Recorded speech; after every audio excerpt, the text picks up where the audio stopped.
Hello everyone, আজকে আমি তোমাদের সাথে শেয়ার করব মানকচু বাটা। তার জন্য দেখলেই প্রথমে মানকচু নিয়ে সেইগুলো ছোট ছোট করে কেটে মিক্সিতে দিয়ে দিয়েছি। তার সাথে দিয়েছি রসুন আর শুকনো লঙ্কা। এগুলো সবগুলো একসাথে বেটে নেব। নিয়ে এবার কড়াইয়ে তেল গরম করতে বসিয়ে দিয়েছিলাম।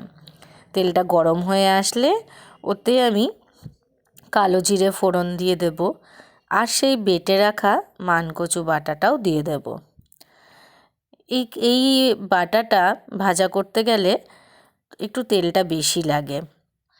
তোমরা দেখতেই পাচ্ছ আমার তেলটা অনেকটাই দিয়েছি, বলতে পারো তেলের পরিমাণটা একটু বেশি হয়ে গেছে। যাই হোক, তোমরা এই মানকচু বাটার প্রসেসটা একটু দেখে নাও।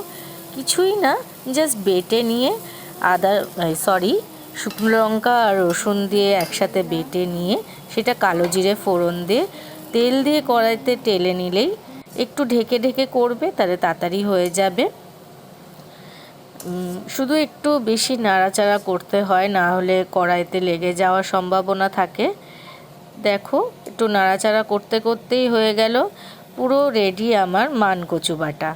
খেয়ে দেখো, খুব টেস্টি।